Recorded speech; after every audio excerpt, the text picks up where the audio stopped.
Hello and greetings from Iceland, and be very welcome to join me as we visit Þingeyri, an Icelandic village in the Westfjords, or the vast region that only 10% of Iceland's visitors ever see, and in a moment you will know why.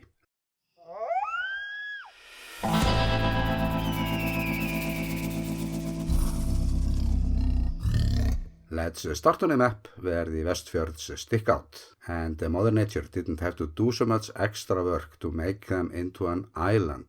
The fishery village Thingeyri is here, the home of 250 people, by a fjord called Dýrafjörður, or Animal Fjord, and some say it's one of Iceland's most beautiful fjords, so let's dive down there. And the footage I'm showing you today was all shot in late April, and the spring here was 2 weeks later to arrive here than in other parts of Iceland, and it's still snow all the way down to the coastline. But this is Iceland as is, and I'm not here to provide the picture-perfect postcard image every time, and every season has its charm and its own story to tell as well. But it wasn't my plan to shoot a video for my town series during this visit. It was all about to shoot some photos for a local company and move on to Reykjavík that same day. But I got a sample of how life is around here when I was asked if I could stay an extra day because there wasn't any fish in the factory to show off one of the new fancy machines. So I decided to stay over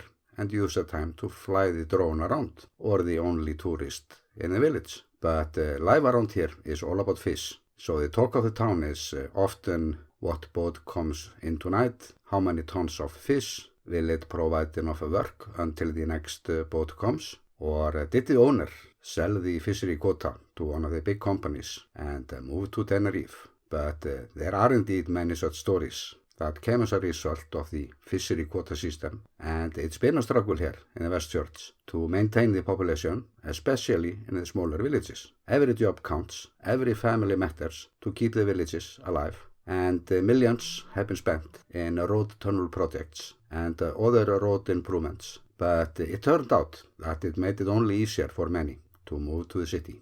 So the population is still decreasing, and only about 2% of the nation live on this sparsely populated land that is actually the oldest part of our young island. So it's no wonder why some ask, why spend all this money for new roads and tunnel projects to keep this region alive? But the closeness to good fishing grounds is a part of the answer. But my own answer would be, what would become of Iceland without all those little places? For me, it's a part of the nation's soul.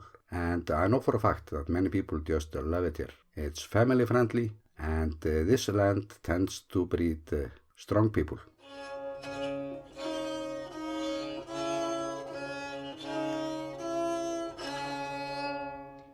Þingeyri is one of the oldest settlements in the Westfjords, and a trading post was established here during the Danish trading monopoly, and it's been continually inhabited since 1787. But as for the first settlement, it's believed to go back all the way to the 13th century, and the name Þingeyri is believed to derive from a medieval assembly, or thing, which is the Icelandic word for an assembly, or parliament. And there are some ancient ruins around that need more attention. We could know way more about the origin of the village, as this is also the home of some of the ancient sagas of the first settlers. It is easy to notice how many old houses there are in the village, so as I moved around, I was thinking that this town could look awesome when all of them have been renovated. But they have, however, been doing a good job, so it's all moving in the right direction. To me, it looked as the town had way more inhabitants than the 250 people that live here. But one of the problems around here is that when the old people pass away, their relatives do often use their houses as summer houses, so they don't make any income for the community. And I do actually have a friend who stays here a lot during summers, and he loves it. And I think I know why. It's just a good town. But I could feel that this arrangement is not what the local people prefer. They want their own community, but not a summer camp. And that is easy to understand, of course. But they are, however, trying to work things out. Like they have a little community center for startup companies But I have to say that most of the smaller communities in Iceland are overall not using the internet to the fullest when it comes to creating jobs. So when I look over this town that's actually extremely well located on the Westfjords, I see nothing but opportunities with all this wonderful nature around. So let's talk about tourism, or how it looks to me. And overall, we have this rather big problem here in Iceland, or that most of the tourists are flocking to often overcrowded destinations within an hour away from Reykjavik, while other places don't get the attention they deserve. And this magnificent waterfall tells all the story, but it's only 40 minutes away from Þingeyri. So it's not as they are lacking anything here when it comes to beautiful nature. And then we have our so-called ring road that I will cover better later, because our official ring road, that is also this major guideline for tourists, does only cover a part of the country and makes it look as if Westfjords don't even exist. And the Westfjord roads do have a bad reputation online, but I think it's mostly us Icelanders that have been talking them down, because tourists tend to look at them as an adventure of its own. But that has all been changing little by little, and during my trip this spring I drove the complete Westfjord ring road. They have their own ring road, and there are still some gravel roads around, but it's all getting way better than it used to be. But we can also say that it's been a kind of national sport on the Westfjords to complain about the roads, of course to apply political pressure for improvements, and they are very good at it. 3 road tunnel projects since 1996 and other huge improvements have made things easier, but the newest tunnels are actually situated between the waterfall and the village Thingeyri. It opened up last year, so this old road just above the village is no longer the obstacle it used to be during winters. But then, after we go through the new tunnels on the way to Reykjavik, we find the next bottleneck, or this mountain highway. So the bottlenecks are of course only relocated until things get perfect. But they are, however, working on this chapter now, as they recently got a budget for it after some complaints, as usual. So every year it gets shorter and easier to drive to the Westfjords bit by bit, but the bad roads aren't always a bad thing when it comes to tourism. So let's do a little fjord trip and move to the mouth of Dýrafjörður, where perhaps the most famous road in Iceland can be found, or Svalvogar or Svalvogar Road. And the story behind that road is a crazy one, but this local guy who had this little bulldozer working as a contractor just started to make it by himself. And in this old interview he says, "I just did it," and broke his way through steep cliffs to make this narrow road to the few farms they have there. And this crazy stunt of his worked out, but he came close to death several times, or when his bulldozer started to slide down from those steep hills. So several times it looked as he was about to meet his maker, but the bulldozer always found some grip before the edge. And when he was asked about those incidents, he said, "In such cases, I would take up my pipe, lit it up, and say to myself, I will never do this again." But then he did and finished the road. And it's a kind of miracle how he managed to do this all by himself on the tiny little machine without any explosives. And this is shot during one spring as he was clearing the road after a winter, but he managed to get a little governmental support for the task. But to me, he looks like the kind of guy who would have done it for free. He was just doing what was fun for him. And today, this road is a tourist sensation. So I'm leaving links to some tourist videos, since I do not have my own video from there at this time point, but it will come later. But my sister did actually go there on a bicycle,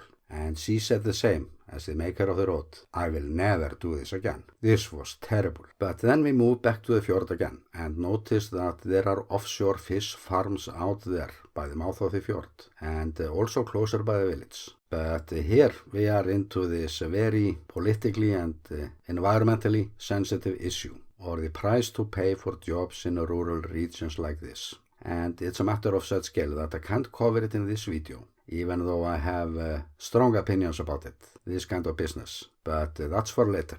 And let's look at the old methods through those strange looking houses, but they are used to dry fish, but such houses are always located down by the seaside, away from the flies, and the dry fish from the Westfjords has always been very strong in the Icelandic market, and the well-known slogan from the Westfjords has been a kind of quality certification for decades. And dry fish is a kind of snack here in Iceland, and the healthiest snack available. So it's a product you can find in any supermarket or petrol station by the road. And more about the roads. And again, the old road to Reykjavík from Þingeyri, but it sounded odd for many when the people around here asked if the old road could be kept open during summers, the road that they really didn't like. But it was of no surprise to me, since I love many of those old mountain roads that offer spectacular view, so I would miss not having them around for sightseeing and adventure tours. And to the north from town there is a little mountain pass that leads us into the next fjord called Önundarfjörður, and from there we find other tunnels that lead us either to Ísafjörður, the capital of the Westfjords, with a little under 3,000 inhabitants. And this is only a quick peek now from the Ísafjörður tunnel entrance, but in the middle of the tunnels we have intersection that lead us to another fjord called Súgandafjörður. So this was a huge project, and this was shot from the Súgandafjörður tunnel entrance, where we can see that long and narrow fjord. And by the mouth of the fjord we have yet another small fishery village called Suðureyri. And those towns will all be covered on my channel as time moves on. And the thing is that tourism is indeed growing. They have done a good job to market the region as the wild Westfjords and get actually quite good summer traffic. The town gets often crowded, plenty of restaurants open, so they have all the infrastructure.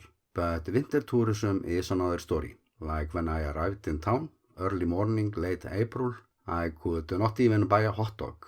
No hotels open, and literally nothing to do but to check out the fine swimming pool they have. And that's not working for me. I do, however, understand the reason, or the lack of business.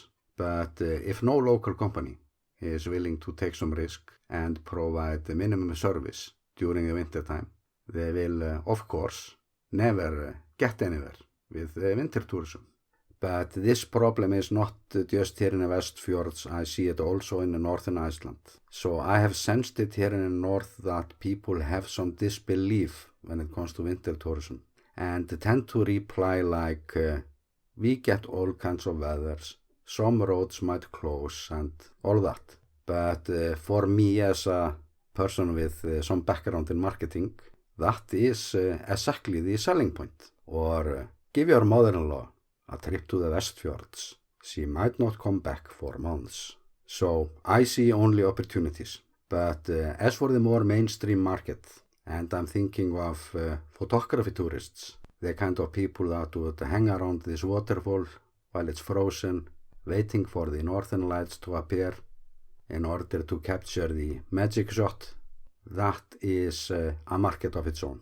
And I say for myself that a trip to the Westfjords during winter would be way more attractive option if I could be sure to find winter-priced accommodation and just wander around, especially because the main roads are that good now. But then I don't know the whole story. It might just as well be that they've tried something of that kind and it didn't work for them. But I will find out later. And this was just my first video about the wild Westfjords. And every trip will give me more information, since I will make similar videos covering each and every town there during all seasons.